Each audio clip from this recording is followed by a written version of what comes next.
Yang sudah join boleh buka kamera. Kita akan segera mulai. Selamat pagi. Jadi hari ini kita akan bahas tentang masih moda transportasi darat, yaitu tentang pengenalan rekayasa lalu lintas. Siapa yang tahu apa arti rekayasa lalu lintas? Coba kalau Kristania, apa itu rekayasa lalu lintas? Biar salah nggak apa-apa jawab. Kalau lalu lintas apa? Kalau rekayasa apa? Boleh buka mic. Nggak apa-apa, biar salah nggak apa-apa. Nggak apa-apa benar kalau salah benar. Jadi menurut saya rekayasa lalu lintas itu adalah cabang ilmu teknik yang orang itu memanfaatkan ilmu teknik untuk mengatur lalu lintas yang ada. Ya, hampir mirip, tapi kalau pengertian lalu lintas belum terjawab. Sekarang kalau lalu lintas apa? Coba Van Halen dulu. Kalau lalu lintas itu apa?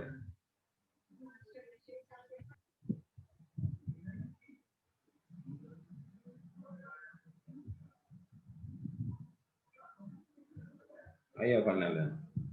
Nggak apa-apa biar salah. Jadi, rekayasa lalu lintas adalah suatu penanganan yang berkaitan dengan perancangan geometrik dan operasi lalu lintas jalan, serta jaringannya, terminal, penggunaan lahan, serta keterkaitan dengan mode transportasi lainnya. Itu terlalu kompleks menjawab. Kita baca di buku kan? Jadi kalau boleh artikan lalu lintas itu secara umum, secara gampang. Lalu itu kan lalu lalang, itu berarti ada yang kesana kemari. Kalau orang Manado bilang kesana kemari. Jadi kalau arus lalu lintas, kita mengenal dengan istilah volume atau flow. Flow itu arus. Jadi arus itu selain ada di lalu lintas, juga ada di mana coba? Arus air, arus listrik. Berarti ada yang mengalir kan? Berarti ada air yang mengalir atau ada listrik yang mengalir. Nah, kalau di arus lalu lintas yang mengalir itu apa? Jadi yang mengalir itu adalah kendaraan. Jadi kalau mau diterjemahkan secara umum, lalu lintas itu adalah kendaraan yang mengalir. Ya, tapi pengertian lalu lintas itu kan secara umum. Jadi lalu lintas bisa lalu lintas kendaraan, berarti kendaraan yang mengalir. Bisa lalu lintas pesawat, berarti pesawat yang mengalir. Artinya pesawat yang berterbangan ke sana kemari. Jadi disebut arus lalu lintas pesawat. Bisa juga lalu lintas orang. Nah, lalu lintas orang berarti orang yang sedang bergerak atau berjalan. Sering juga kan kita dengar di berita atau kita baca koran, oh lalu lintas barang antara Manado dan Bitung cukup tinggi. Berarti yang bergerak itu ya barang, tapi barang itu tidak bergerak sendiri, tentu pakai kendaraan. Nah, bisa mengerti ya, jadi lalu lintas berarti pergerakan yang terjadi di suatu prasarana, apakah itu lewat jalan, apakah itu lewat air, apakah itu lewat udara. Jadi kalau bisa sebutkan, arus lalu lintas itu bisa umum, bisa disebutkan untuk apa saja. Arus lalu lintas orang, arus lalu lintas barang, arus lalu lintas kendaraan, arus lalu lintas kapal. Nah, kita hari ini akan membahas tentang rekayasa lalu lintas. Nah, tadi yang teman sudah menjawab, tadi siapa dia tadi? Kristania kan? Sudah menjawab tentang cabang ilmu teknik sipil. Jadi memang rekayasa lalu lintas itu bagian dari teknik sipil. Jadi kalau di teknik sipil ada ilmu teknik mekanika teknik, kemudian ada ilmu teknik beton, kemudian ada ilmu teknik tentang sumber daya air, hidrolika, hidrologi. Nah, di sini ada juga ilmu teknik tentang rekayasa transportasi. Nah, rekayasa transportasi ada bagiannya juga yang disebut rekayasa lalu lintas. Jadi rekayasa lalu lintas, ilmu merekayasa itu artinya ilmu mempelajari tentang teknik. Nah, teknik lalu lintas, teknik tentang pergerakan sesuatu. Nah, dalam hal ini pergerakan kendaraan. Nah, seperti yang sudah Mir janjikan minggu lalu, hari ini kita akan membahas tentang rekayasa lalu lintas. Nah, Mir ada share. Minggu lalu ini Mir sudah sempat share. Ini ada Mir kirim lagi.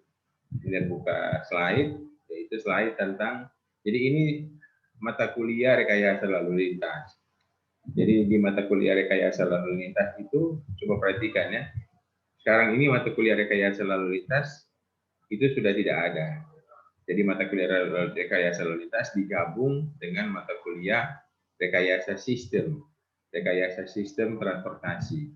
Jadi ini dulu ada mata kuliah sendiri, ini contoh rekayasa lalu lintas yang tahap 1, ini harus didapat di semester 3, ini kurikulum lama. Kemudian rekayasa lalu lintas 2, ada di semester 7. Nah, sekarang rekayasa lalu lintas sudah tidak ada, digabung menjadi rekayasa sistem transportasi. Nah, ini semua harus dipelajari, bagian dari dasar-dasar rekayasa transportasi. Jadi apa sih rekayasa transportasi itu, mempelajari apa? Kalau lihat di sini coba perhatikan. Tadi Van Halen bilang ada geometrik. Nah, kalau geometrik itu bagian juga dari jalan.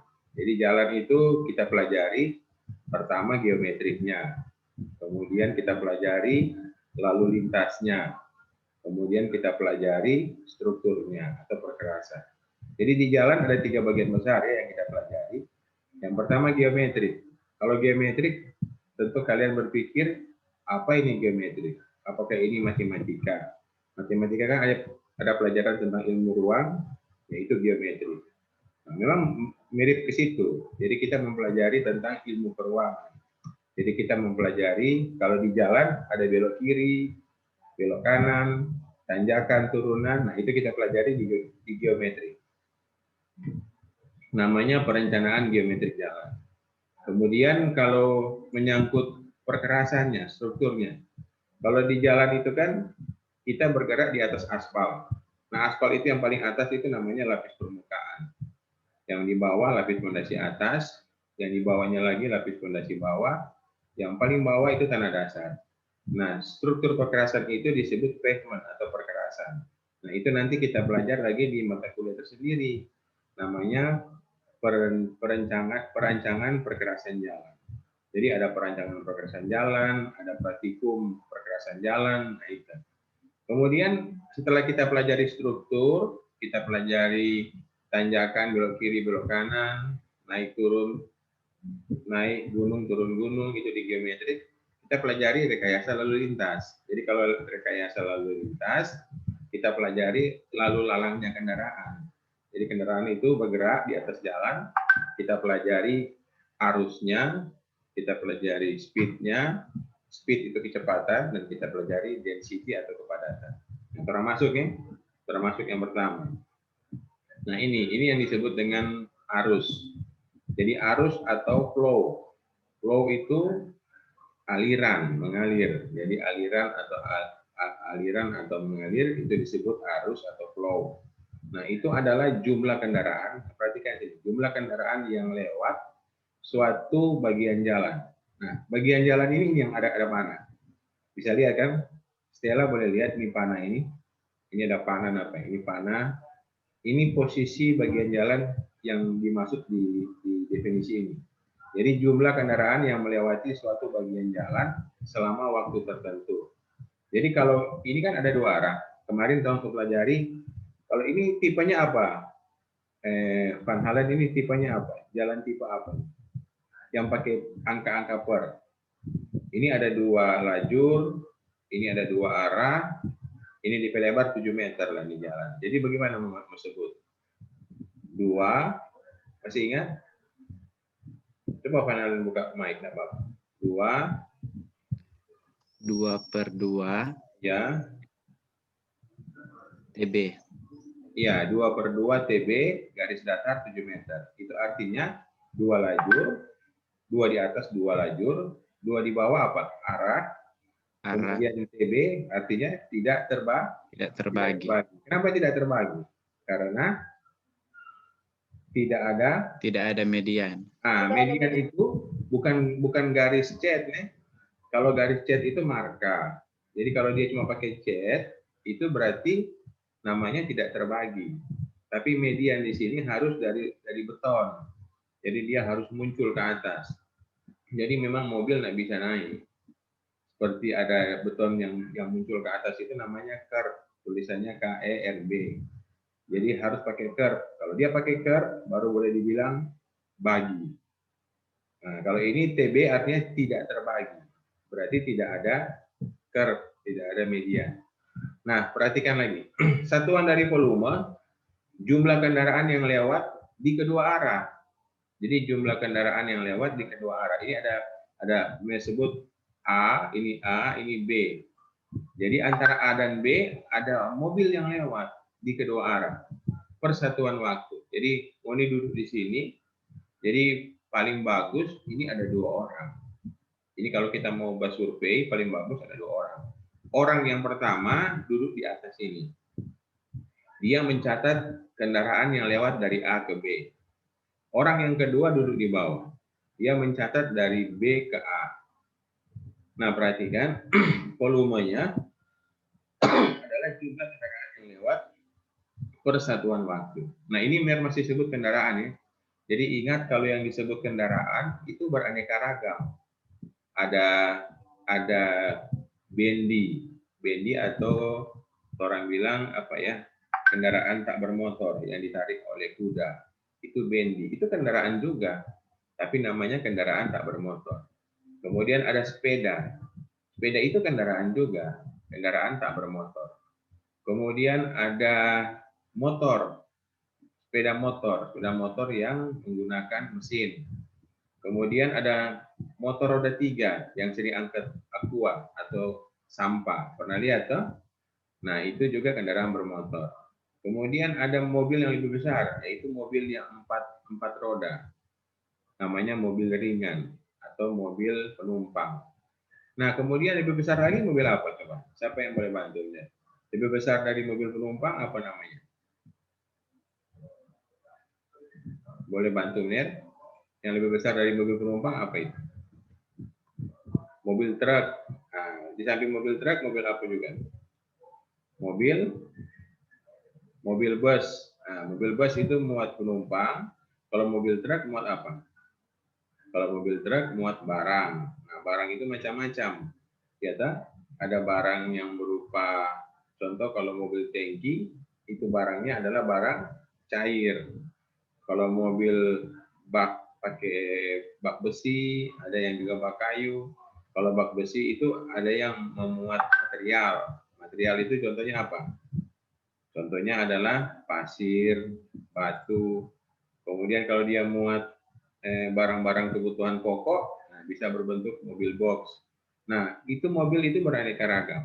Baru ada yang mobil paling besar, mobil apa coba? Yang bisa tahu, bisa sebut mobil paling besar sekali.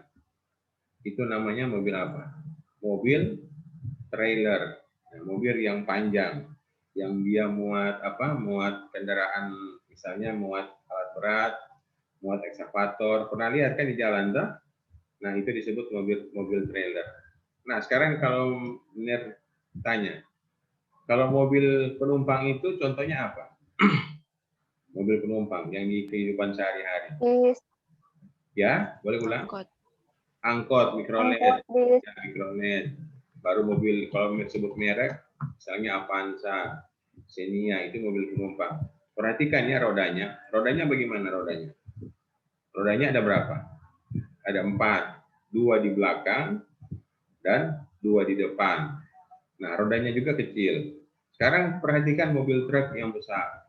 Mobil truk yang sering muat ekskavator, namanya trailer. Nah, itu bagaimana rodanya? Lihatannya dari jumlah dan lihatannya dari sisi ukuran. Coba siapa boleh bantu? Dari jumlahnya bagaimana kalau mobil yang apa? Mobil 8 Ner. Ya, gimana Pak Halen? 8. Iya, jumlahnya berarti bertambah, kan? Sekarang kalau dari dimensi ukuran ban bagaimana? Dimensi ukuran ban juga bertambah. Sekarang logikanya apa sih? Kenapa mobil kecil banyak kecil, jumlahnya cuma 4. Mobil truk yang makin besar, banyak makin besar, jumlahnya jadi 8 tadi seperti Van Halen bilang.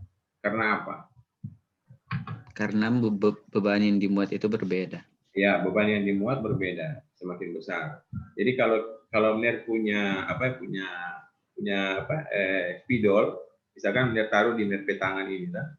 Terus spidol kan besar di ujung. Mner taruh beban 2 kilo di atas spidol. Kira-kira Mner petangan mau tembus nggak dengan spidol?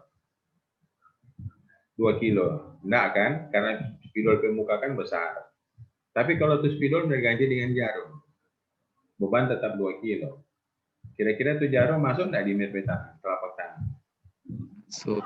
Nah, masuk. Jadi kuncinya bebannya bertambah, tetapi jarumnya jadi makin kecil itu ujung. Jadi itu roda kendaraan, kalau Mermo bilang, dia punya bidang kontak antara roda atau ban karet dengan aspal. Jadi pada saat dia beban kendaraan ringan, kendaraan penumpang yang tadi mikrolet itu cuma berat maksimal 2 ton, 2000 kilo. Jadi cukuplah bidang kontak itu. Bisa perhatikan ya, kalau kalian lihat mikrolet, kalian perhatikan bagaimana roda ban itu menapak di aspal. Jadi ada bidang kontak kan, tidak terlalu besar. Jumlahnya pun cuma 4. Beratnya cuma 2 ton. Tapi begitu mobil tersebut berubah, dia jadi bebannya misalkan 20 ton. Dengan bidang kontak yang tadi, pasti rodanya tertanam di dalam aspal, masuk begitu. Karena aspal itu bersifat viskoelastis. Jadi dia fleksibel. Jadi begitu ada beban seperti itu, pasti dia akan masuk. Nah, artinya membuat jejak, membuat apa ya, orang mana dibilang jadi batanda karena beban itu semakin berat. Nah, untuk menghindari itu dibuatlah jumlah roda semakin banyak. Jumlah permukaannya juga semakin luas. Berarti ukuran ditambah. Nah, sekarang merek-merek mau share itu jenis-jenis kendaraan. Nah, ini. Kalian bisa lihat sekarang, ini adalah jenis-jenis kendaraan. Nah, ini namanya apa? Ini formulir survei lalu lintas. Jadi waktu kita survei lalu lintas, kalian harus pegang formulir ini. Formulir ini harus kalian pegang. Ini ada tipe 1. Tipe 1 ini kendaraan jenis bajai. Yang Mir bilang roda 3. Jadi kalau seandainya Mir, bemo kok nggak ada. Nah, kalau bemo nggak ada, masukkan saja di bajai. Jadi semua kendaraan roda 3 yang bermotor, masukkan di sini. Bajai. Kemudian perhatikan, paling kiri ini apa? Ini kolom waktu. Jadi kita survei itu mulai dari jam berapa? Oke, mulai dari jam 6 pagi. Kita buat baris setiap 5 menitan. 06.00 sampai 06.05. Artinya 5 menit. Kemudian 06.05 sampai 06.10. 5 menit kedua, 5 menit ketiga, 5 menit keempat. Ini terus sampai 24 jam. Harusnya 24 jam. Jadi 1 hari. Jadi kalau ini mulai dari jam 6 pagi, kita akan kembali lagi ke jam 6 pagi. Kenapa begitu, Mir? Ya begitu, survei lalu lintas itu harusnya 24 jam. Nah, ini cuma sampai jam berapa? Jam 21. Nah, ini berarti survei ini cuma membutuhkan di mana jam yang arus lalu lintas kendaraan banyak. Kan dengan harapan 21 ke atas sudah berkurang. Ya, kalau di Manado mungkin begitu. Tapi kalau di Jawa, khususnya di pantai utara, tempat lalu lintas Jawa, itu lalu lintas nggak pernah mati, 24 jam. Jadi dari pagi kita lihat mobil lalu lalang lewat. Begitu siang tambah banyak, sore tambah banyak lagi, malam banyak lagi, tapi berubah. Yang pagi-pagi mungkin banyak mobil penumpang, yang kecil-kecil, yang malam mungkin berubah jadi mobil barang. Nah, itu begitu, fenomena kejadian itu begitu. Jadi ini harus 24 jam. Nah, berarti yang tadi digambar tadi kan ada 2 orang, surveyor A ke B dan surveyor B ke A. Ini masing-masing pegang 1. Jadi ini tulis nama jalan, misalkan Jalan Pierre Tendean. Kemudian survei lalu lintas pada hari apa. Kemudian arah mana. Ini ada tulis arah, perhatikan. Ini arah. Arah A ke B, baru B ke A. Terserah yang mana mau dipakai duluan. Jadi ini biasanya nama tempat. Misalnya kalau kita survei di Pier Tendian, kita tulis arah Malalayang ke pusat kota. Atau baliknya pusat kota ke Malalayang. Nah sekarang ini misalkan yang pegang Van Halen ya, ini formulir. Jadi cocokkan jam dulu, cocokkan jam. Jam kita cocokkan. Sekarang jam berapa? Oke. Kita mulai jam 6. Berarti kita harus datang di sana siap sebelum jam 6. Jam setengah 6 atau jam 5 sudah standby di sana. Kalian sudah ada di posisi tempat surveyor A dan surveyor B. Nah, begitu yang lewat tidak ada bajai, berarti ini kosong. Bisa ngerti ya? Begitu bajai nah ada yang lewat kosong. Tapi kalau ada yang lewat, oh ini yang lewat mikrolet. Nah, mikrolet itu masuk di sini. Masuk di station wagon. Jadi kalau kalian lihat nanti ada mikrolet, nah mikrolet itu masuk di nomor 2, kolom 2. Jadi sedan, jeep, station wagon itu masuk di nomor 2. Avanza, Innova, kalau saya sebut merek, baru mobil-mobil yang perhatikan saja rodanya dan ukuran kendaraan.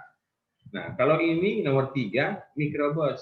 Mikrobus itu dia lebih besar dari Kijang, tetapi dia lebih kecil dari bus. Jadi bus kecil. Jadi kalau mikrobus itu kalau orang Manado sering kenal istilah engkel ban, single ban. Jadi bannya itu belakang cuma single.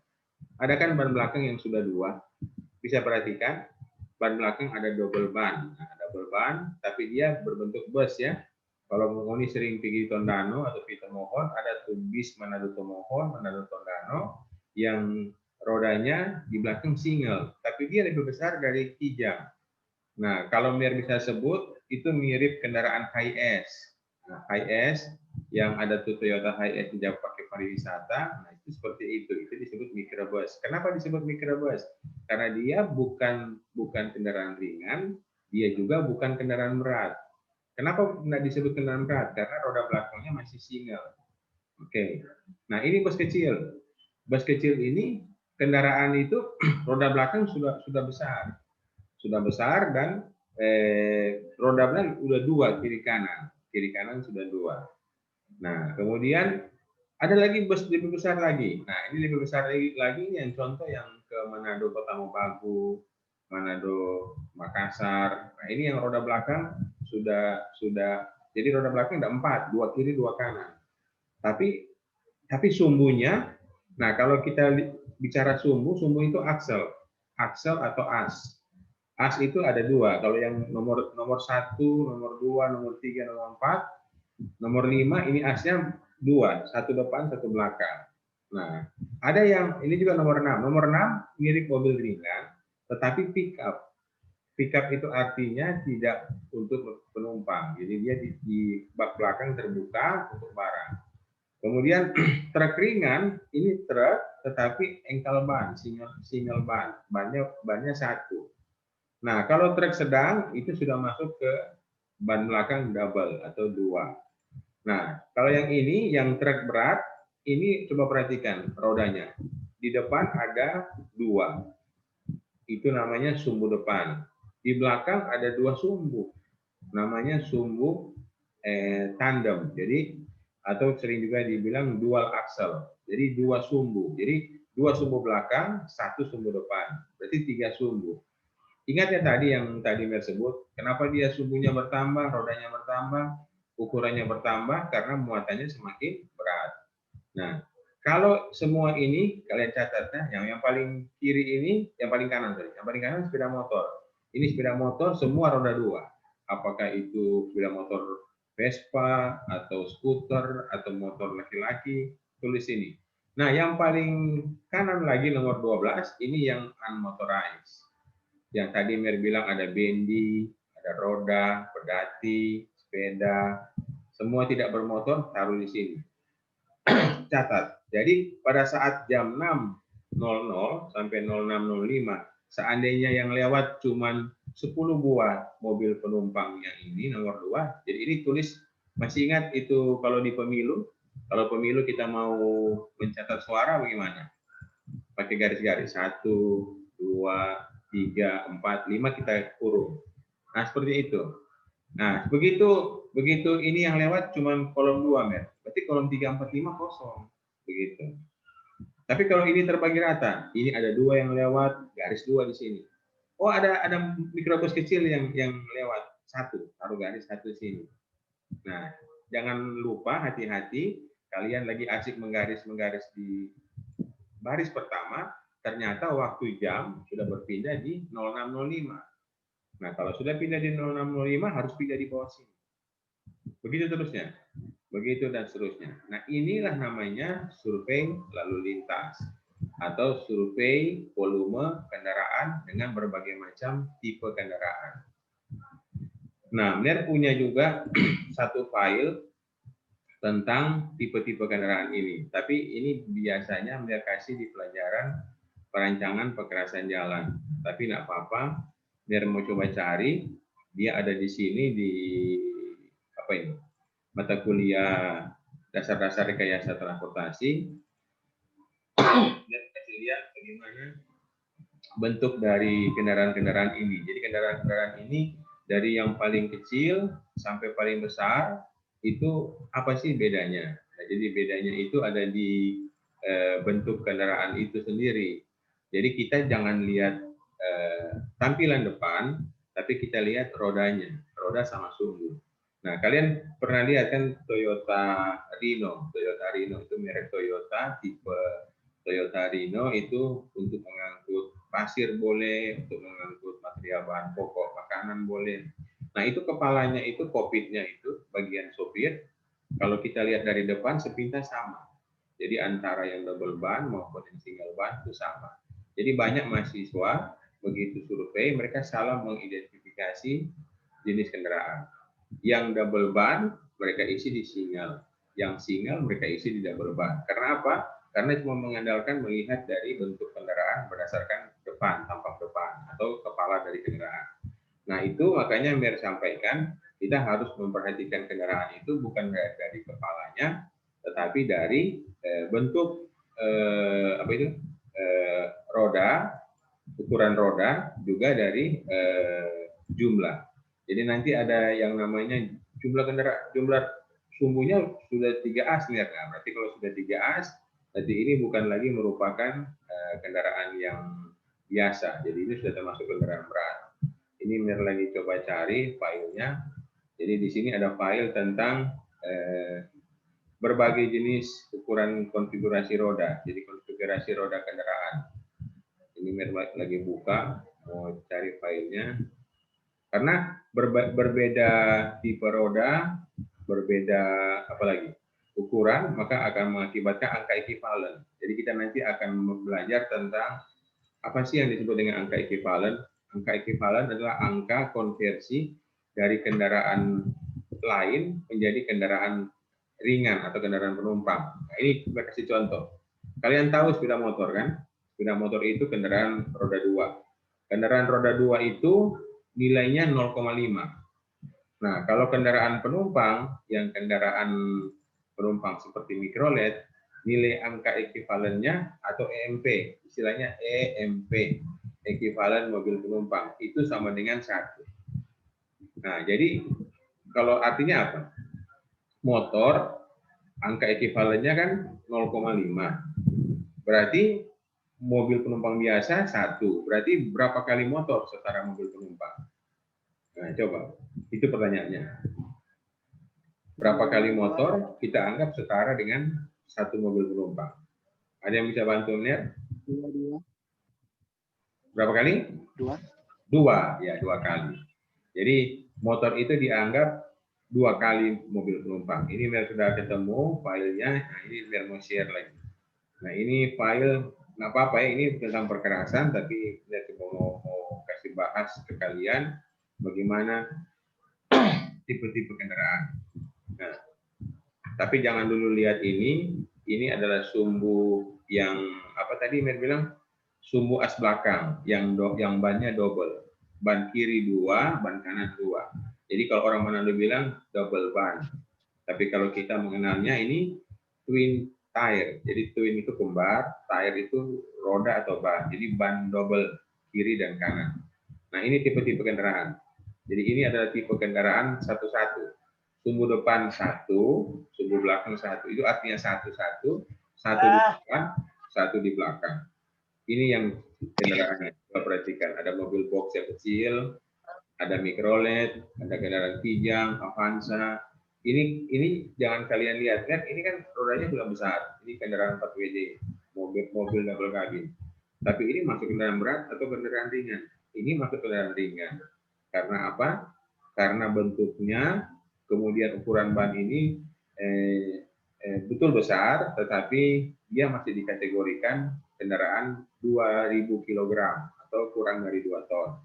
Jadi walaupun bannya besar ini karena untuk lewat di medan yang jalan berat, jalan yang kurang bagus, jadi menggunakan ban seperti ini. Kemudian ini juga, ini bannya besar. Ini kendaraan berat atau kendaraan ringan? Ini kendaraan ringan. Jadi kita melihat bukan dari ukuran, tetapi kita melihat dari bobot atau berat dari kendaraan. Kemudian ini 12L. Nah, ini yang Ner bilang tadi Microbus. Microbus ini yang tadi mobil pariwisata. Masih ingat tadi yang menceritakan ada yang tipe merek HS. Nah, ini apakah ini kendaraan berat? Nah, ini coba kalian lihat yang mobil truk ini. Ini masuk kendaraan Microbus. Ya, tapi dia sudah bukan kendaraan ringan karena beratnya sudah lebih dari 2 ton. Nah, kenapa tidak masuk kendaraan berat? Karena roda belakang cuma single.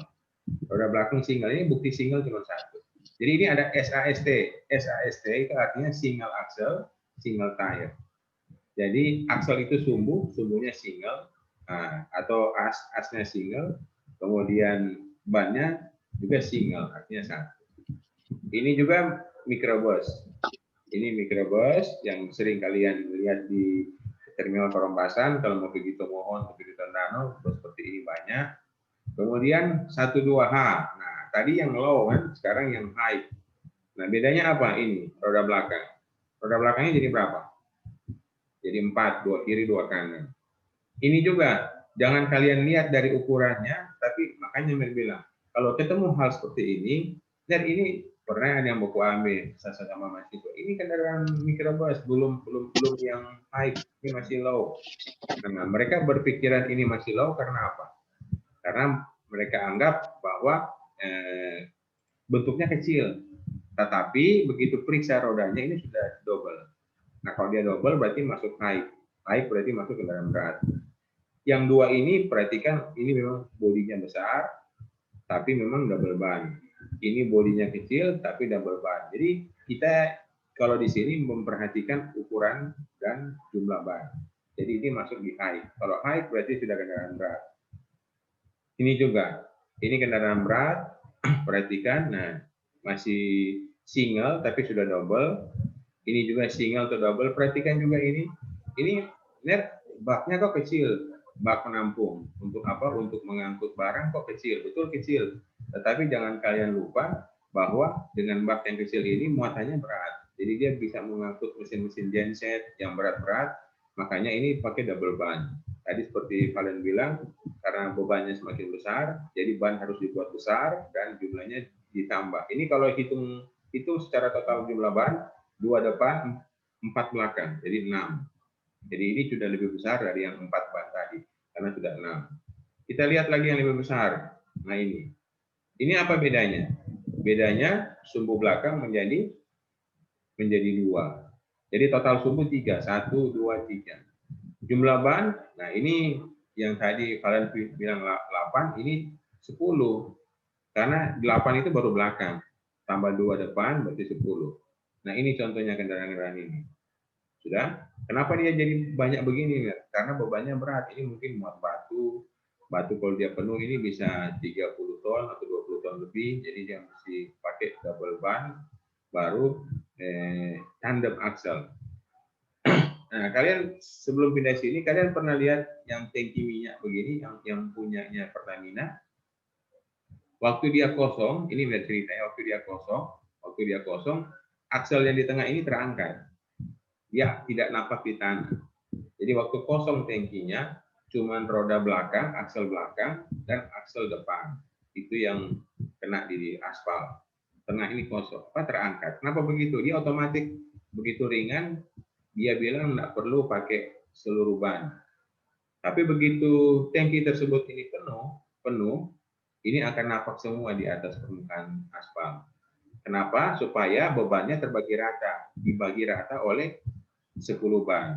Kalau tadi kan dibagi rata oleh 6 ban, terkurang 4. Begitu penuh, jadi perhatikan ya, nanti mau kasih EPR, ini bisa foto kendaraan ini yang mungkin lagi jalan pas kosong dan pas penuh, yang ada di Manado. Boleh lihat apakah yang dia bilang itu betul atau tidak. Jadi kalau dia kosong, maka dia akan otomatis terangkat ini. Kalau dia penuh, dia otomatis juga akan turun. Kemudian yang lebih panjang, nah ini yang lebih panjang, ini kendaraan trailer, ini yang disebut trailer, berarti dia ada gandengan. Nah, yang trailer kombinasinya bisa seperti ini. Ada yang gandengan belakang, itu cuma single axle, kemudian single tire. Kenapa kok cuma begini, Mer? Berarti yang dia muat itu nggak terlalu berat. Ini cuma contoh mainan replika, tapi untuk kendaraan asli juga ada seperti ini. Kemudian lebih berat lagi, nah ini. Kenapa dia double ban? As depan dan as belakang kok sudah double. Kemudian ada dua roda, sorry. Nah, ini karena bebannya semakin berat seperti ini. Kemudian ini ada juga yang gandengan rodanya atau akselnya cuma belakang. Depan nah ada dia bertumpu di kendaraan utama atau main vehicle. Jadi dia ada di sini. Modelnya seperti ini. Ada contoh gambar. Ini yang lebih panjang lagi. Nah, ini kalian bisa lihat nanti contoh. Nah, seperti ini. Nah, seperti itu. Jadi yang akan kita lakukan adalah kita mempelajari berapa sih kendaraan yang lewat itu seperti ada dalam formulir ini. Jadi nanti catat ya, setelah catat, begitu selesai survei pada malam hari, kalian langsung bisa menjumlah. Benar, yang lewat itu bajai selama misalkan 24 jam, itu bajai kalian sum jumlah ketemu misalnya 30, catat 30. Ini total sehari. Baru kalian bisa catat juga total per apa? Per 5 menit. 5 menit ini berapa, 5 menit ini berapa. Nah, sekarang pertanyaannya, kalau 1 jam dia butuh berapa? Butuh berapa baris? Kalau 1 jam. Kalau 1 jam berapa baris? 1, 2, 3 sampai 06.50. Nah, ini 06 sampai sini. Jadi sebelum 07.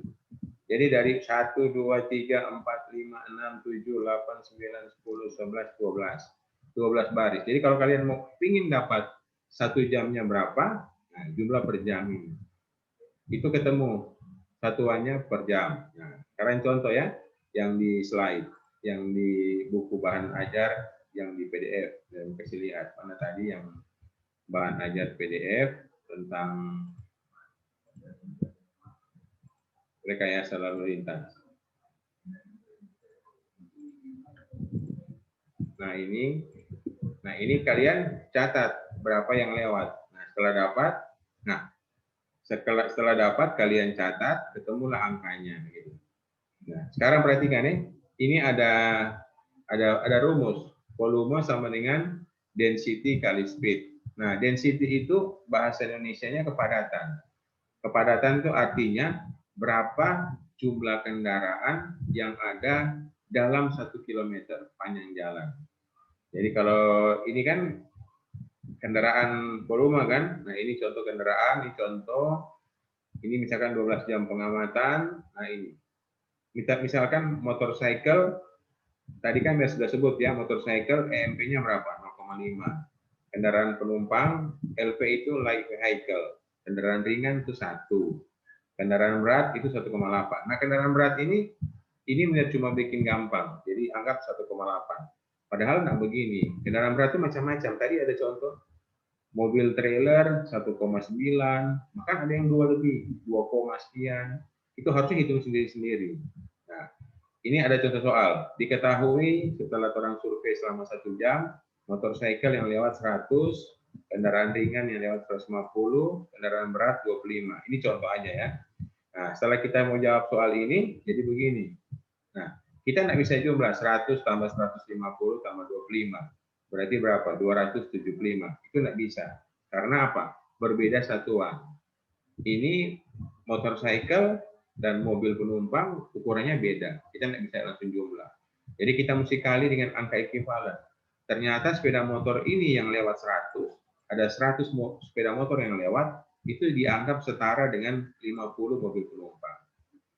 Jadi SMP itu artinya satuan mobil penumpang. Jadi 0,5 kali 100, 50.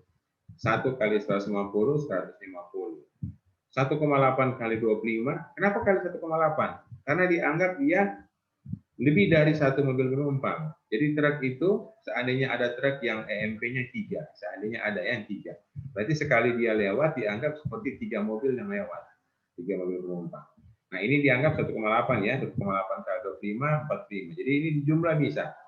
Jadi dijumlah bisa. Maka itu adalah namanya satuan mobil penumpang. Nah, ini boleh catat, yang ada di slide sini. Di pelajaran tentang rekayasa lalu lintas, kita selalu pakai standar. Standar. Jadi standar itu apa ya? Coba boleh bantu ya. Standar itu apa?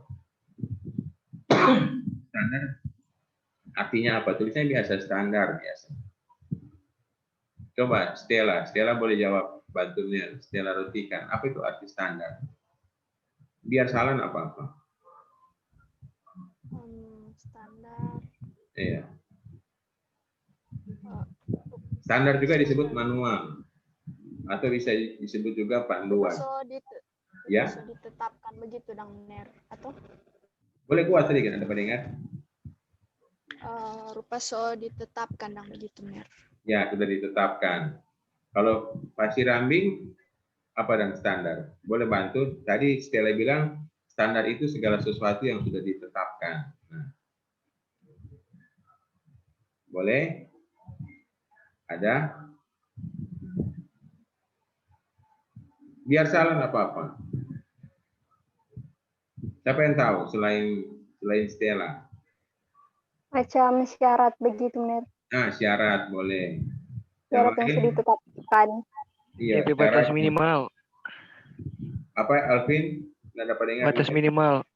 Batas minimal. Batas minimal. Boleh buka kamera, Alvin, supaya yang buka.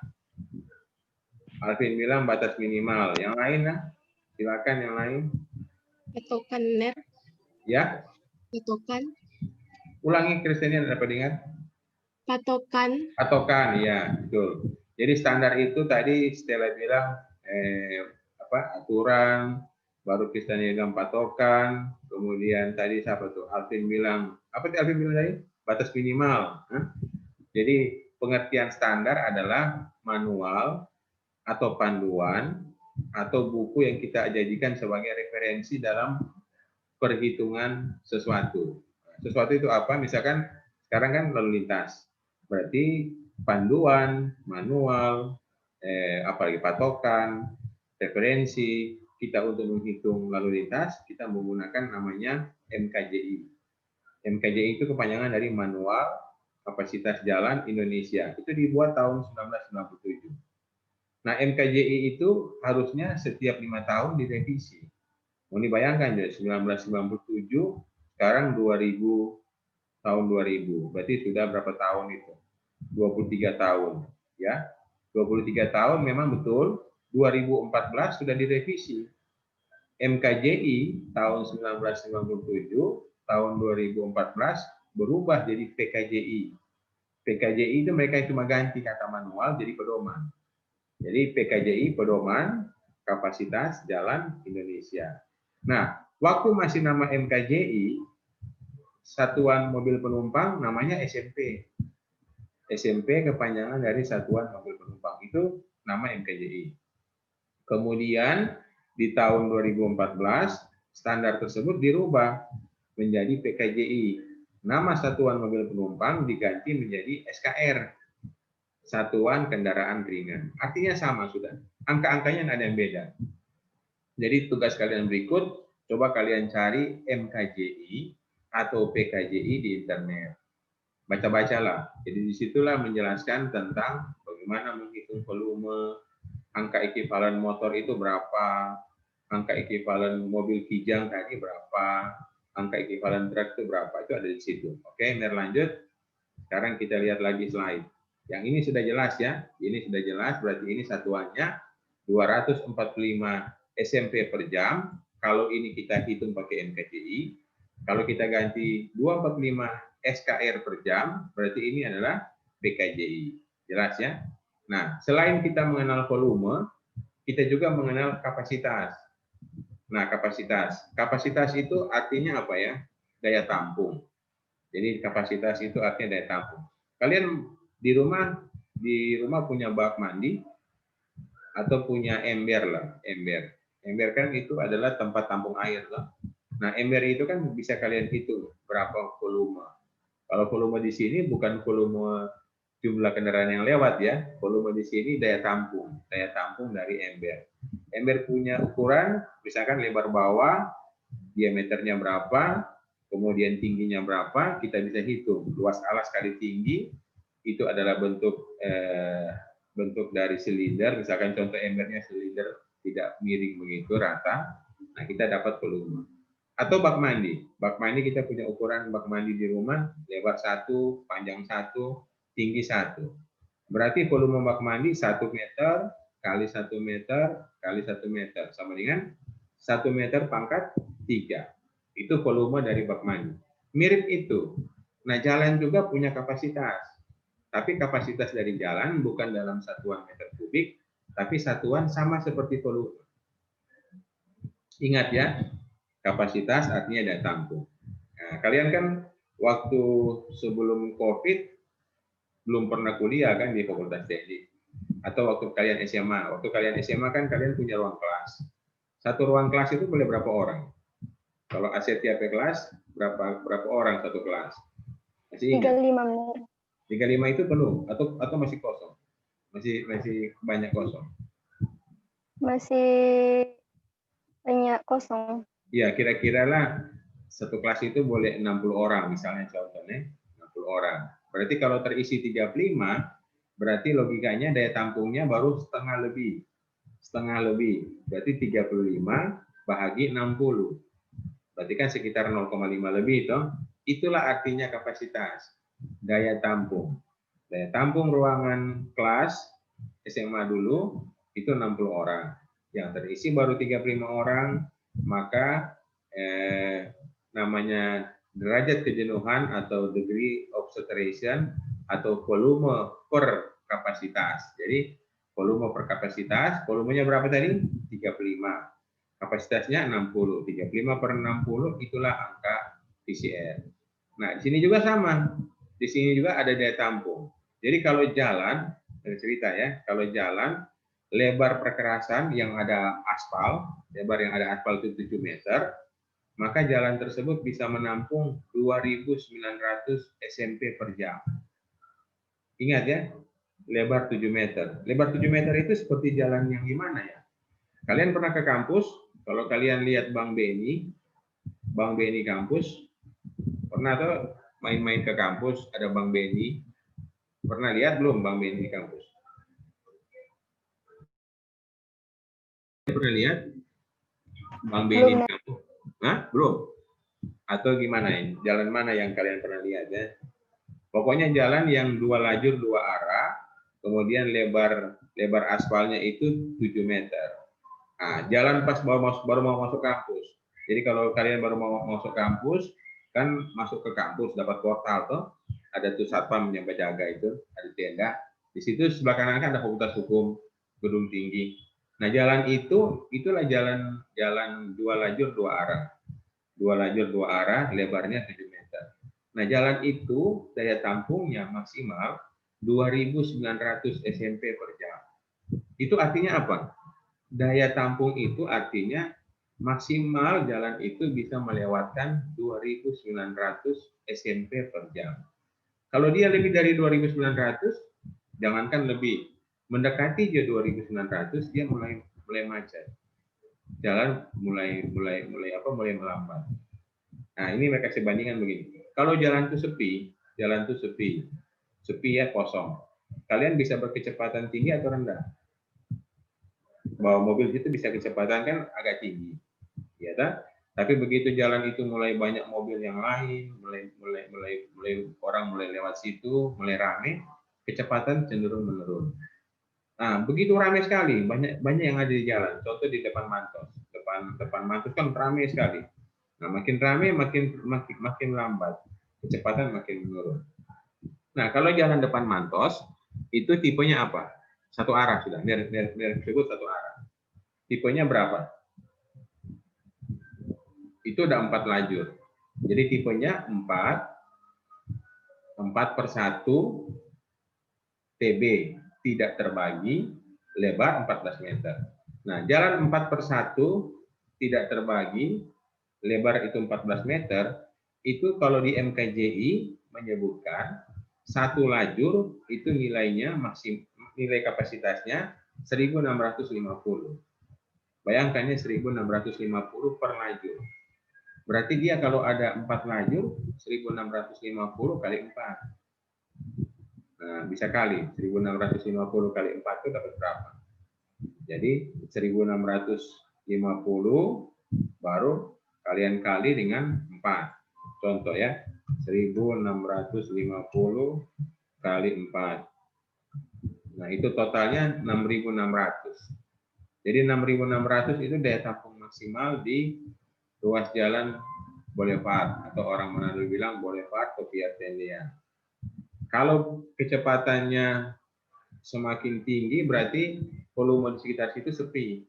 Tapi kalau volumenya makin banyak, jumlah kendaraan makin banyak, maka dia akan turun. Nah, kembali lagi merek sebut yang di sini, yang di contoh apa tadi? Kapasitas. Nah, ini ada contoh kapasitas. Nah, kalau jalan yang berapa? Satu lajur, yang 4 lajur, ini apa? 1650 SMP per lajur. Jadi kalau dia ada 4 lajur, tinggal kita kali 4. Tapi kalau jalan 2 lajur 2 arah, itu memang sih bisa kita kali 1650 kali 2. 1650 kali 2 kan 3.300. Tapi tidak seperti itu. Di MKJI menyebutkan, di MKJI menetapkan, jadi kita harus mengikuti panduan, kita harus mengikuti ketetapan. Kalau jalan 2 lajur 2 arah, itu dipakai 2.900. Sudah 2.900 per arah. Per 2 arah. Per 2 arah 2.900. Nah, ini kalau kendaraan yang lewat. Nah, ini contoh ya. Misalkan kendaraan yang lewat 1.500 SMP per lajur. Ya toh, 1.500. Berarti kalau 1.500 per lajur, kalau dia ada 2 lajur ya kali 2. 3.000. 3.000 kita bahagi dengan berapa tadi? Kita bahagi dengan jumlah kapasitasnya, itulah namanya VCR. Jadi VCR ini volume capacity ratio.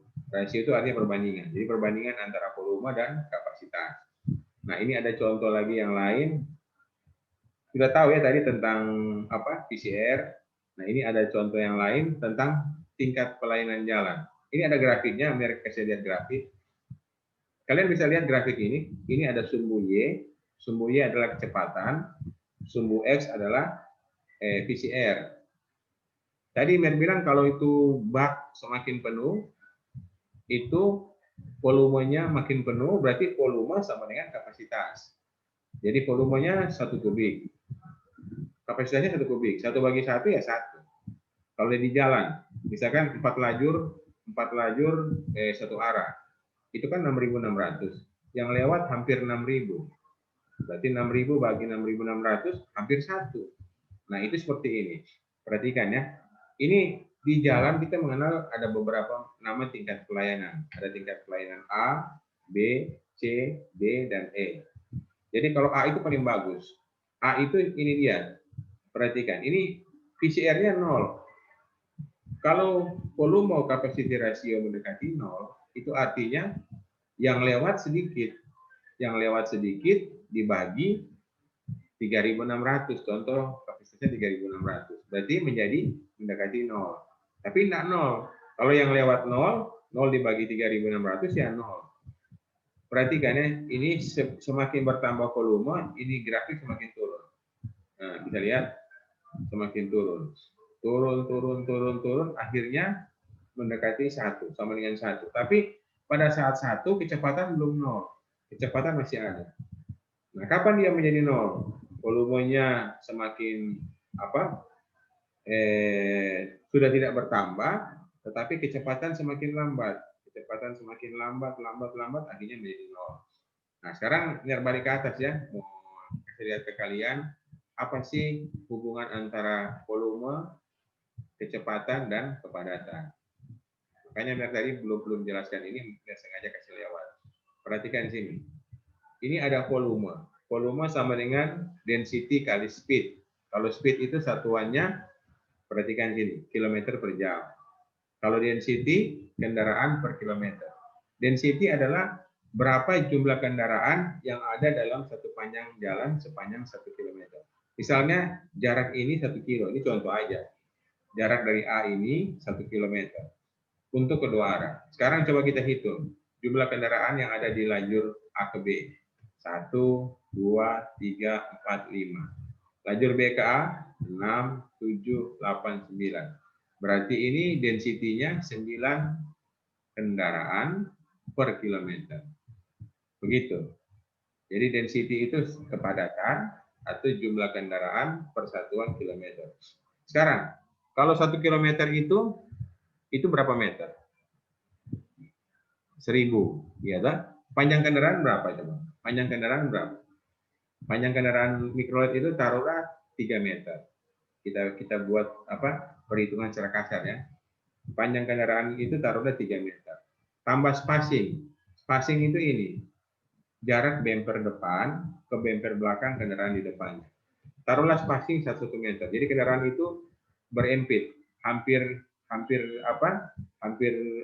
orang Manado bilang hampir baku sontong, tapi jaraknya cuma 1 meter.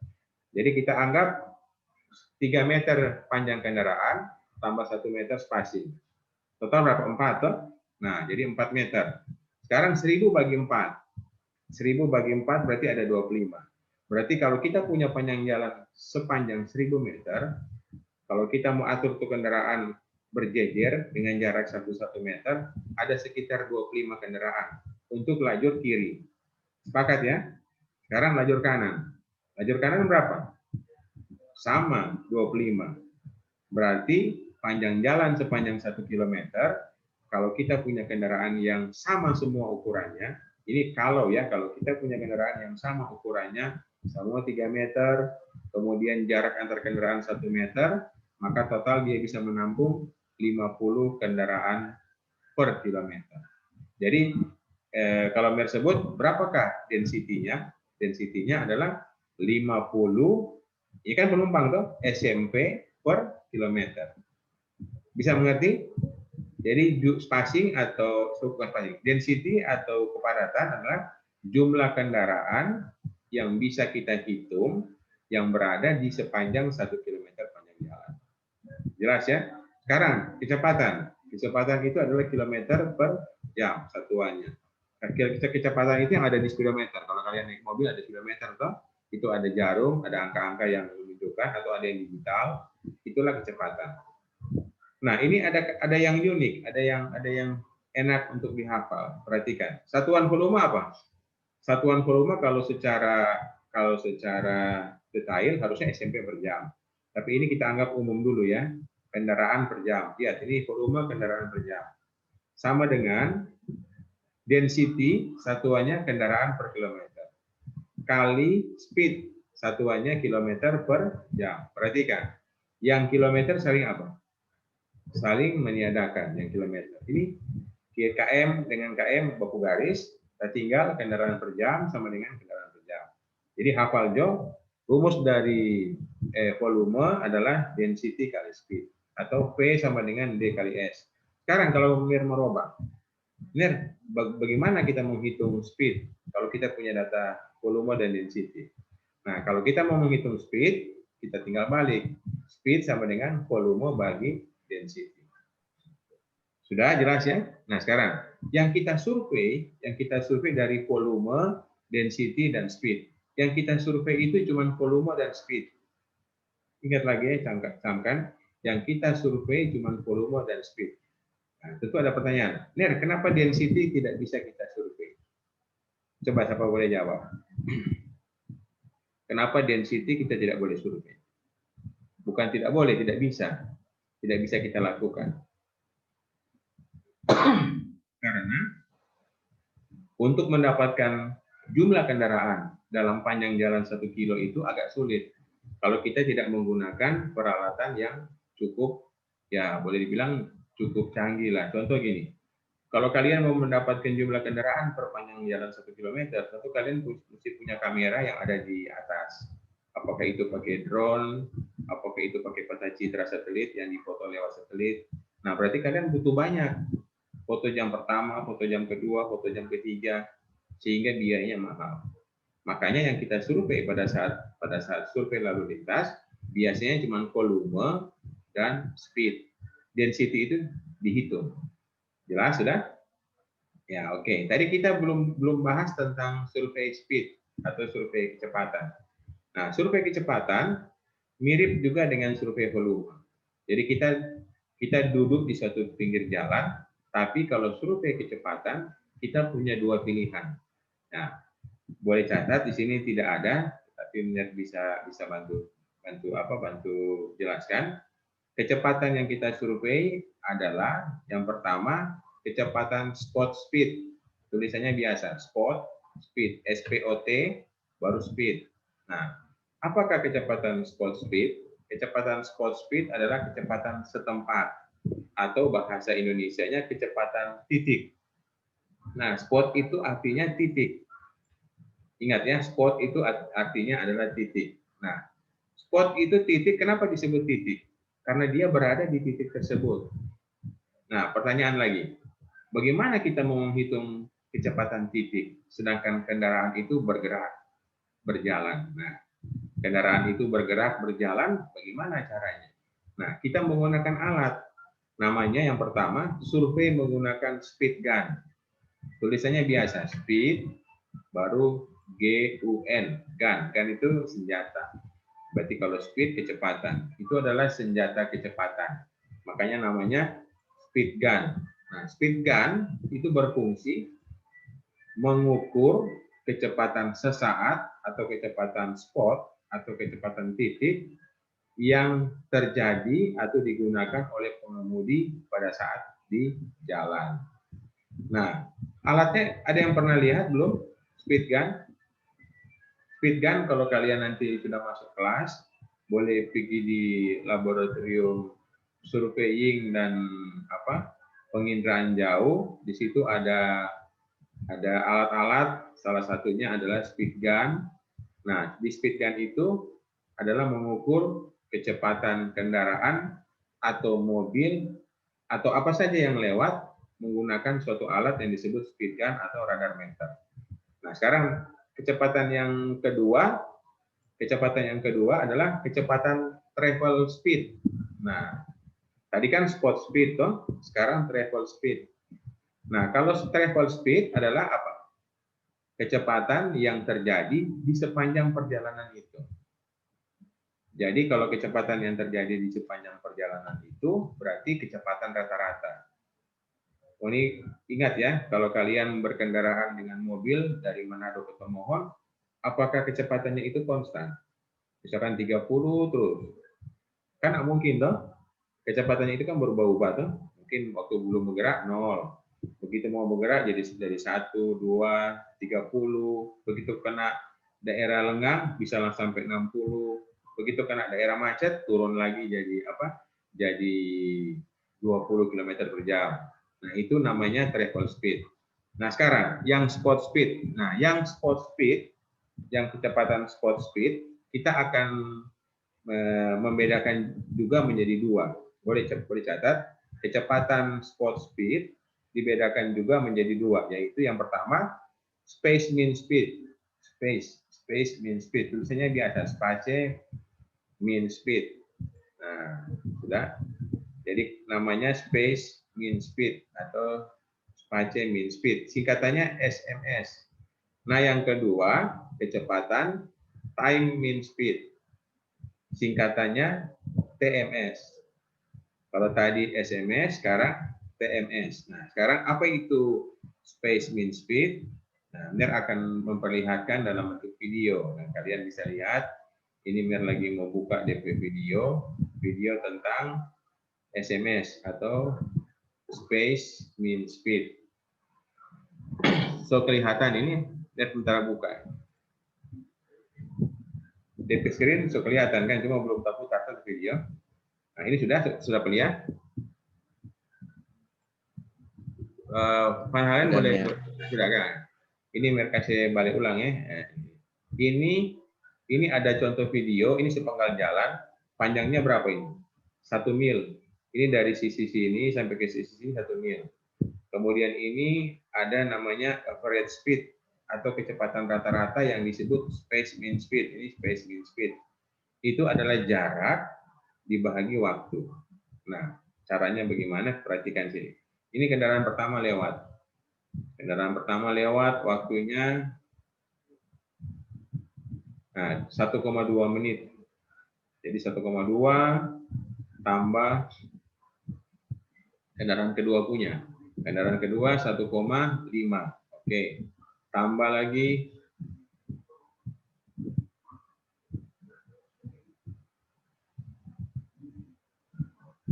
kendaraan ketiga lambat ini. Kendaraan ketiga 2,1. Oke. Nah, perhatikan. Kendaraan pertama tambah kendaraan kedua waktu tempuhnya tambah kendaraan ketiga 2,4 dibagi 3 kali 60. Jadi ini berapa sama dengan 353, berapa itu? Nah, kelihatan. Jadi itu adalah space mean speed. Jadi ingat kalau space mean speed itu adalah waktu yang kita rata-ratakan. Jadi kalau space mean speed jarak 1 mil atau 1 kilo, contohnya ini 1 mil dibagi dengan waktu yang kita rata-ratakan. Jadi ini kalau ada 10 kendaraan, oke, ini pembaginya adalah 10. Ini kan pembaginya 3. Kenapa kali 60? Karena ini kan detik kan? Menit. Menit kita mau bikin jadi detik, menit kita mau bikin jadi jam, menit kita mau bikin jadi jam. 1 menit itu berapa jam? 1 bagi 60. Nah, ini bagi 60. Ini kali 3 karena ada 3 kendaraan. Jadi kalau kendaraannya ada 10, nanti ini bagi 10. Nah, sudah dapatnya sekian mil per jam. Ini namanya apa? Space mean speed. Nah, sekarang kalau kita ganti lagi dengan yang namanya time mean speed. Nah, kalau time mean speed adalah apa tadi? Kecepatan yang dirata-ratakan. Kalau tadi kan waktu yang dirata-ratakan, toh. Jadi jarak dibagi waktu yang dirata-ratakan. Nah, perhatikan ini. Nah, belum share ya, tunggu share dulu. Ya, sudah ada di screen, kelihatan? Sudah semua? Sudah kelihatan di screen kan? Sudah? Sudah, ya, ya, ini. Kendaraan pertama. Nah, sudah. Kendaraan pertama dia langsung baca. Nah, perhatikan. Yang time mean speed itu adalah kecepatan yang dirata-ratakan. Berarti orang yang ini yang panah warna biru ini adalah orang. Orang menggunakan alat namanya speed gun. Jadi begitu dia tembak ke sini, dia langsung dapat data kecepatan. Ini kendaraan pertama 50 mil per jam, kendaraan kedua 40 mil per jam, kendaraan ketiga 25 mil per jam. Bagi 3, dapat 38,3. Sudah? Nah, sekarang pertanyaan Mir. Kalau yang SMS, space mean speed, alat surveinya apa? Alat surveinya apa? Alat untuk survei. Kalau yang time mean speed, alat surveinya apa? Speed gun. Sudah? Kalau yang di SMS, alat surveinya apa? Kan bukan speed gun. Kalau speed gun kita langsung dapat kecepatan. Tapi kalau yang tadi kita dapat, ya? Stopwatch benar? Stopwatch, betul sekali, stopwatch.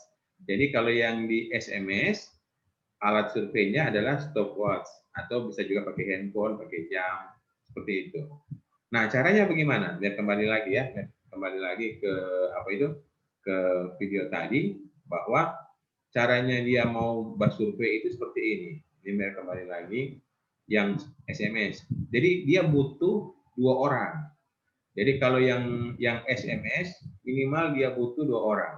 2 orang itu untuk apa? Nah, perhatikan, 2 orang untuk melakukan survei tadi yang teman bilang pakai stopwatch. Jadi perhatikan sini, di sisi sini, nanti di sisi start itu ada orang yang pegang center boleh juga, pegang bendera boleh juga. Kemudian nanti di sisi akhir ada orang yang pegang stopwatch. Jadi usahakan yang pegang stopwatch itu ada di finish. Sudah? Nah, dia ada di finish, tapi perhatikan ya, karena ini 1 mil kan panjang. Tentu ini jalan ini mesti lurus, biar bisa kelihatan. Nah, kalau 1 mil kok belok-belok banyak rumah, nggak kelihatan. Jadi mesti menggunakan alat lain yang boleh supaya begini. Begitu kendaraan merah ini memasuki garis start, orang yang ada di garis start akan menginformasikan ke orang yang ada di garis finish. Yang pegang stopwatch-nya dari 0, suruh dia pencet, kasih jalan. Kan sudah jalan tuh. Nah, begitu kendaraan mendekati garis finish, sampai di garis finish, orang yang pegang stopwatch, kalau tadi kasih jalan, sekarang kasih apa? Kasih berhenti, kemudian catat waktunya. Itulah yang didapat sebagai waktu tempuh dari titik A ke titik B. Nah, sekarang biar lanjut. Apakah untuk spot speed bisa enggak menggunakan stopwatch? Nah, itu pertanyaan lagi. Spot speed kan kecepatan titik, kecepatan setempat. Bisa enggak menggunakan stopwatch? Nggak bisa, Mener. Nah, Valen bilang nggak bisa. Betul, secara logika, secara teori nggak bisa. Tetapi kita bisa menyederhanakan. Kan tidak mungkin kan di titik itu kita menentukan start dan finish. Nah, cukup waktu kita untuk memencet mulai dan akhir. Sehingga jarak untuk menentukan spot speed dengan stopwatch kita perlonggar.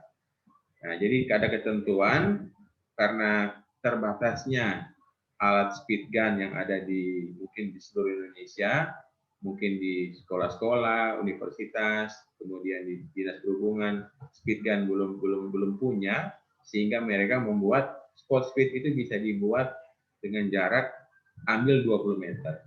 Jadi buat jarak 20 meter ya.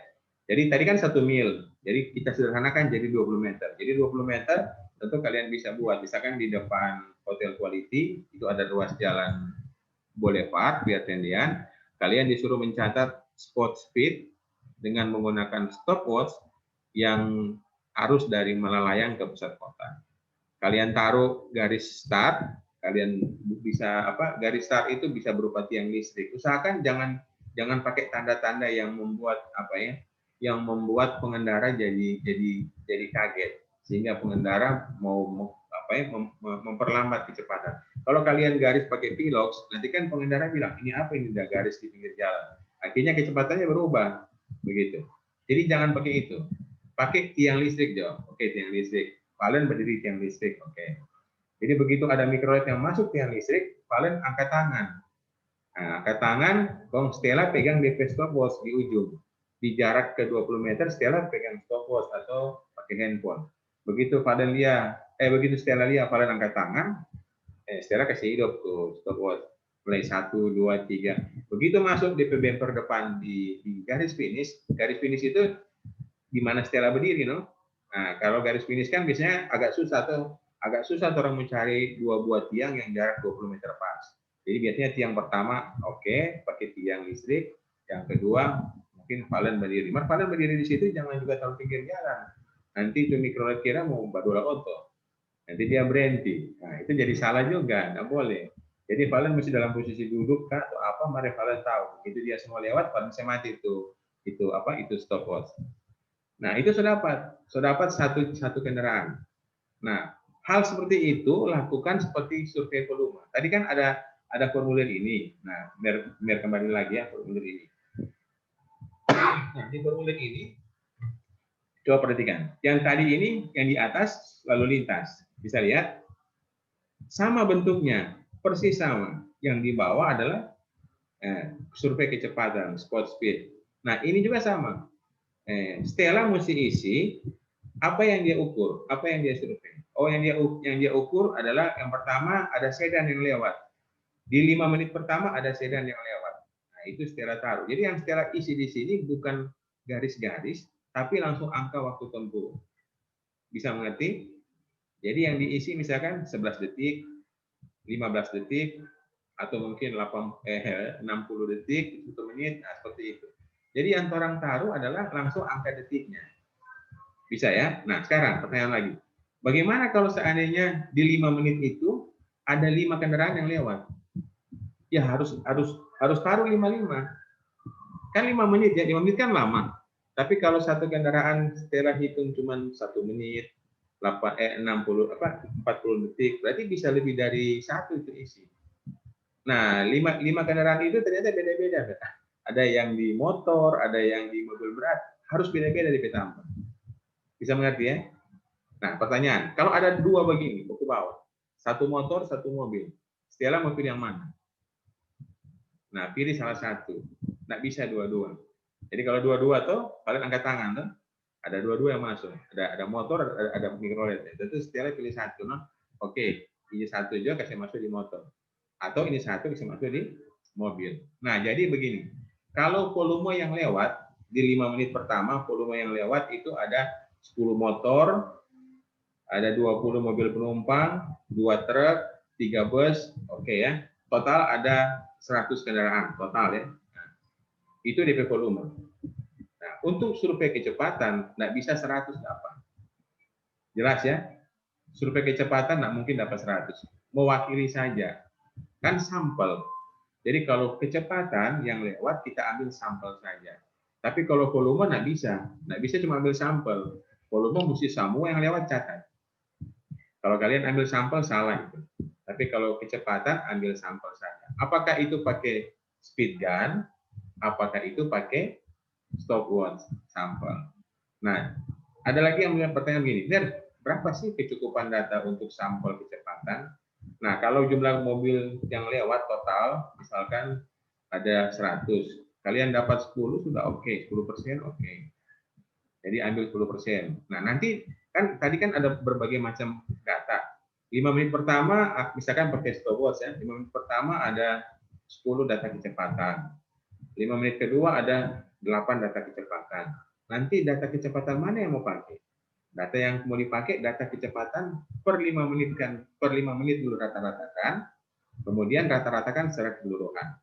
Sehingga kita punya data berapa sih kecepatan setiap 5 menit. Kemudian kita juga punya data berapa sih kecepatan setiap 1 jam. Nah, nanti jadi pasangan-pasangan. Ada pasangan data volume, ada pasangan data kecepatan. Jadi ingat, kenapa sih di traffic itu atau di survei lalu lintas perlu ada kolom waktu sebelah kiri. Perlu ada kolom waktu karena apa? Perhatikan ya, volume yang terjadi di sepanjang hari itu, kalau kita mulai dari jam 6 pagi sampai jam 6 pagi esok harinya, tidak akan sama. Berfluktuasi, naik dan turun, itu pasti. Yang kedua, volume yang naik dan turun tadi, di sepanjang jalan tadi, pasti memiliki kecepatan yang berbeda-beda. Nah, harusnya terjadi logika begini. Kalau volumenya kecil, harusnya kecepatannya tinggi. Kalau volumenya semakin besar, kecepatannya semakin rendah. Kenapa? Karena kan so macet. Kita nggak bisa lagi berkecepatan tinggi. Nah, harusnya seperti itu. Nah, kenapa dibikin pasangan-pasangan volume kecepatan, supaya kita mencari tahu. Nanti di semester berapa ini? Semester 5, kalian akan mempelajari rekayasa sistem transportasi. Disitulah mau mempelajari kalau volume begini, kecepatannya begini. Volume begini, kecepatannya begini. Nah, tadi kan kita sudah mempelajari tentang apa? Tingkat pelayanan. Ada tingkat pelayanan A, B, C, D, E, F. Nah, sekarang kalian punya video. Kalian boleh lihat di video. Video ini video tentang tingkat pelayanan. Jadi, apa sih yang disebut dengan loss? Loss itu level of service atau level to tingkat, of service itu pelayanan. Nah, sekarang mereka kasih lihat, ini adalah contoh video dengan loss A. Jadi perhatikan ya, sudah kelihatan kan di gambar. Nah, ini sekarang saya tanya dulu, siapa yang boleh jawab? Dia nggak tunjuk. Ini berapa lajur, berapa arah? Ini di Amerika ya. Kalau di Amerika jalan di sebelah kanan. Kalau kita kan jalan di kiri. Tapi sistem mereka kita pakai di Indonesia. Cuma beda aja jalan di kiri, kita, mereka jalan di kanan. Nah, ini berapa lajur, berapa arah? Tipenya jalan apa ini? Coba siapa yang boleh bantu? Nah, Mir meminta tolong yang belum pernah jawab di siapa? Dede Rafael boleh bantu ya? Dede Rafael, Jeremia, ini berapa di PT? Kalau tadi kan ada 4/2 terbagi. Nah, kalau ini berapa per berapa? Silakan, siapa yang boleh jawab sebelum orang mau putar di video.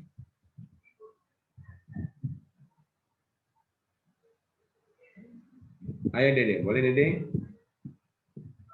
Atau siapa yang boleh? Siapa yang boleh bantu? Silakan.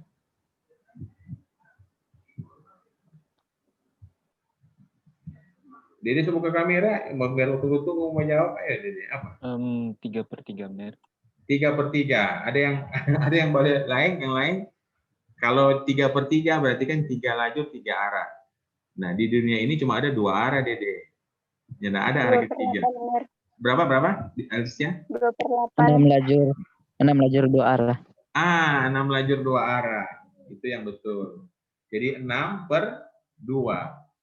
Kita hitung ya, 1. Yang hitam-hitam ini kan bekas roda ban kan? 1, 2, 3. Jadi 3 untuk arah kemari. Ini kan jalan di kanan tuh. Baru 4, 5, 6. Jadi 6 lajur 2 arah. Sekarang terbagi atau tidak terbagi ini? Nah, ini ada apa ini? Terbagi. Terbagi. Ini apa nama? Median. Jadi dia Median. membatasi ini jalan, mobil bisa pindah lajur. Oke, sudah betul tadi. 6 lajur 2 arah tidak terbagi. Berarti kalau lebar per lajur 3,5 meter, 3,5 kali 6. Ini lebar jalan. Sangat lebar kan? Ini yang cuma 3 lajur per arah. Ada yang 5 lajur per arah. Berarti kalau total 10 lajur per 2. Jadi 10 lajur 2 arah. Jadi arah itu cuma 2, tidak akan lebih dari 2. 1 arah atau 2 arah. Jadi cuma putarnya, oke, ini banyak. Ini tingkat pelayanan A. Perhatikan, tingkat pelayanan A itu adalah volumenya sangat kecil. Nah, volumenya ada, tapi kecil. Perhatikan. Tipe kecepatan bagaimana? Masih tinggi kan? Kecepatan mobil masih tinggi. Ini tingkat pelayanan A. Jadi itu jalan itu, kalau tingkat pelayanan A, kita kategorikan di Indonesia bagus. Nah, tapi ingat, MKJI dan PKJI tidak ada perhitungan tingkat pelayanan.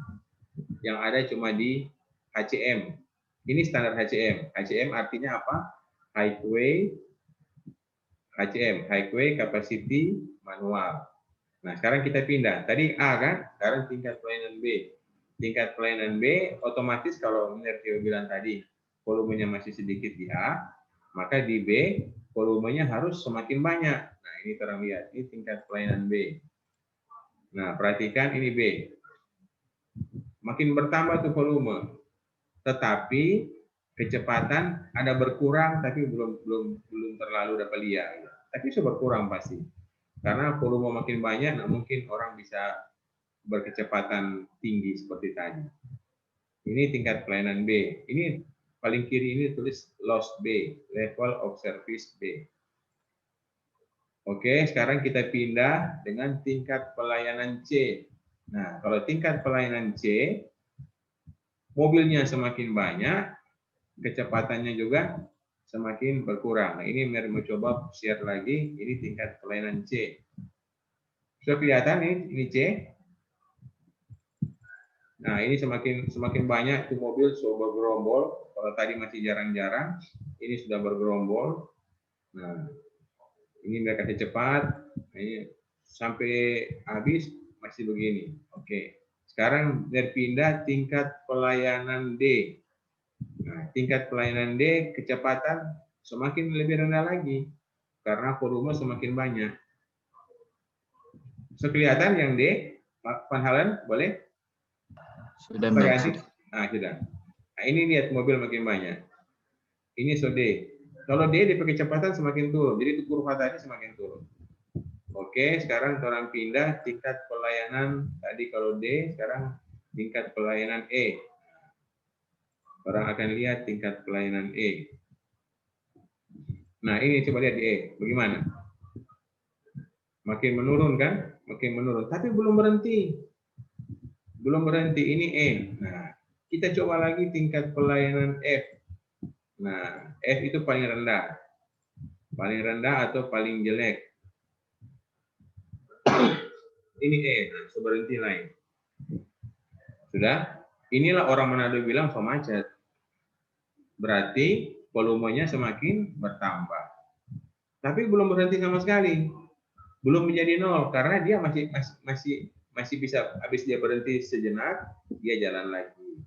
Nah, sekarang lihat cerita ya. Kalau di Manado atau di Indonesia kemacetan ini terjadi, kebanyakan bukan karena volume yang bertambah, kebanyakan karena gangguan samping.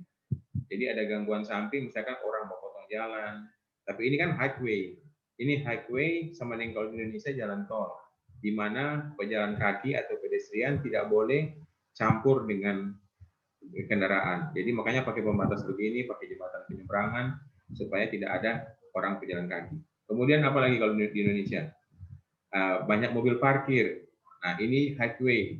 Jalan tol juga nggak boleh mobil parkir. Yang ketiga apa? Yang ketiga, banyak orang berjual. Banyak orang berjual tepi jalan, apakah itu pedagang asongan pas di perempatan, itu mengganggu. Jadi kemacetan-kemacetan seperti itu sebenarnya bukan diakibatkan oleh volume yang bertambah, tetapi gangguan samping. Nah, di bahasa bukunya MKJI namanya gangguan samping atau side friction. Apakah itu orang parkir, beli rokok, beli apa aja, kemudian nyebrang, kemudian ada pasar yang berjual sampai pinggir jalan, kemudian ya tadi mobil parkir di jalan banyak sekali, padahal harusnya nggak boleh. Kemudian tidak ada trotoar sehingga dia jalan di jalan. Nah, itulah yang mengakibatkan kenapa gangguan samping itu tinggi yang ada di Indonesia. Nah, sampai sini ada pertanyaan. Mir sudah tulis di PR, jadi ada PR yang sudah upload di GCR. Kalian bisa lihat di situ ada menyebutkan apa sih volume, jelaskan, kemudian density, speed itu apa, kalian jelaskan. Nah, kalian bisa kumpul minggu depan. Nah, sebelum kita berakhir kuliah, Mir buka kesempatan tanya jawab. Silakan siapa yang mau bertanya apa saja tentang grafik, tentang mata kuliah ini, silakan.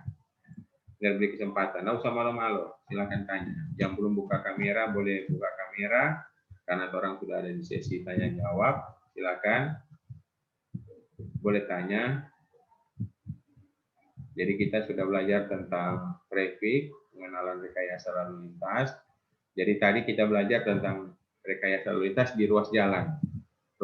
Ada juga rekayasa lalu lintas di persimpangan. Persimpangan itu crossing antara dua buah jalan. Apakah simpang 4, nah, seperti ini. Ada juga simpang 3 itu yang berbentuk huruf T. Nah, itu juga ada perhitungannya. Namanya perhitungan analisa traffic di persimpangan. Apakah persimpangan cuma pakai rambu, apakah persimpangan bersinyal, pakai lampu lalu lintas, atau orang bilang lampu merah. Nah, atau persimpangan tidak sebidang seperti interchange. Interchange mesti ingat tuh yang ada di MOBI penjelasan minggu lalu, satu di atas, satu di bawah, itu supaya tidak terjadi crossing antara dua buah arus di jalan tersebut. Silakan kalau ada yang mau bertanya mengenai PR boleh mau bertanya. Kalau sobat itu PR mau bertanya silakan. Atau mengenai yang lain juga boleh. Lihat tunggu beberapa detik, silakan. Ayo. Siapa mau bertanya bisa, lihat dulu.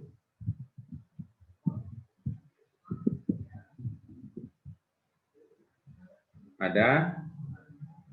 Nah, yang lalu dia juga ada kasih tugas tuh tentang apa itu jalan-jalan. Jadi ada jalan kabupaten, jalan provinsi, kemudian ada jalan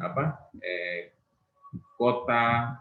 Nah, kalian bisa cari itu di SK jalan. Nah, ini Mir punya juga satu SK. Nah, ini SK jalan Kota Mobagu.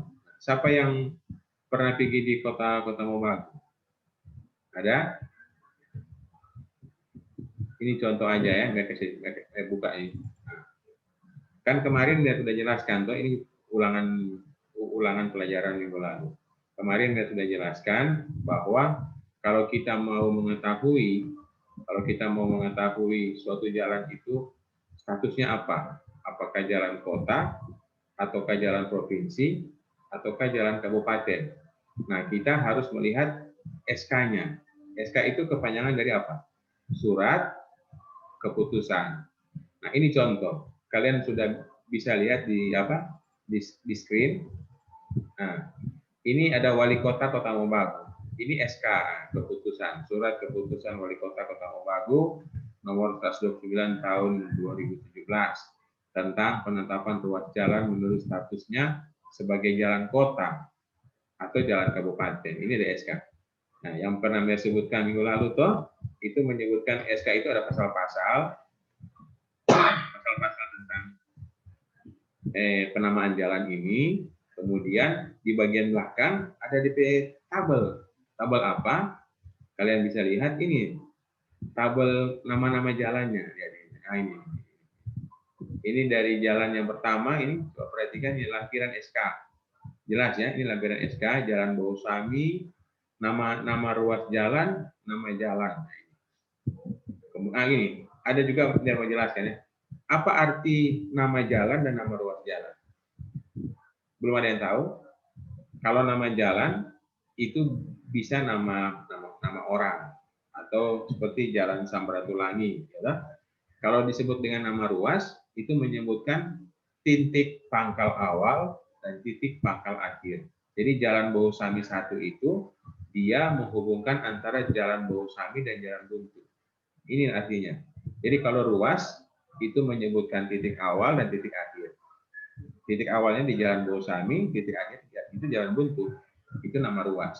Tapi kalau nama jalan itu bisa nama kota, misalkan Jalan Kota Manado atau Jalan Pulau Bali atau Jalan Nama Pelawan, Jalan Samratulangi seperti itu.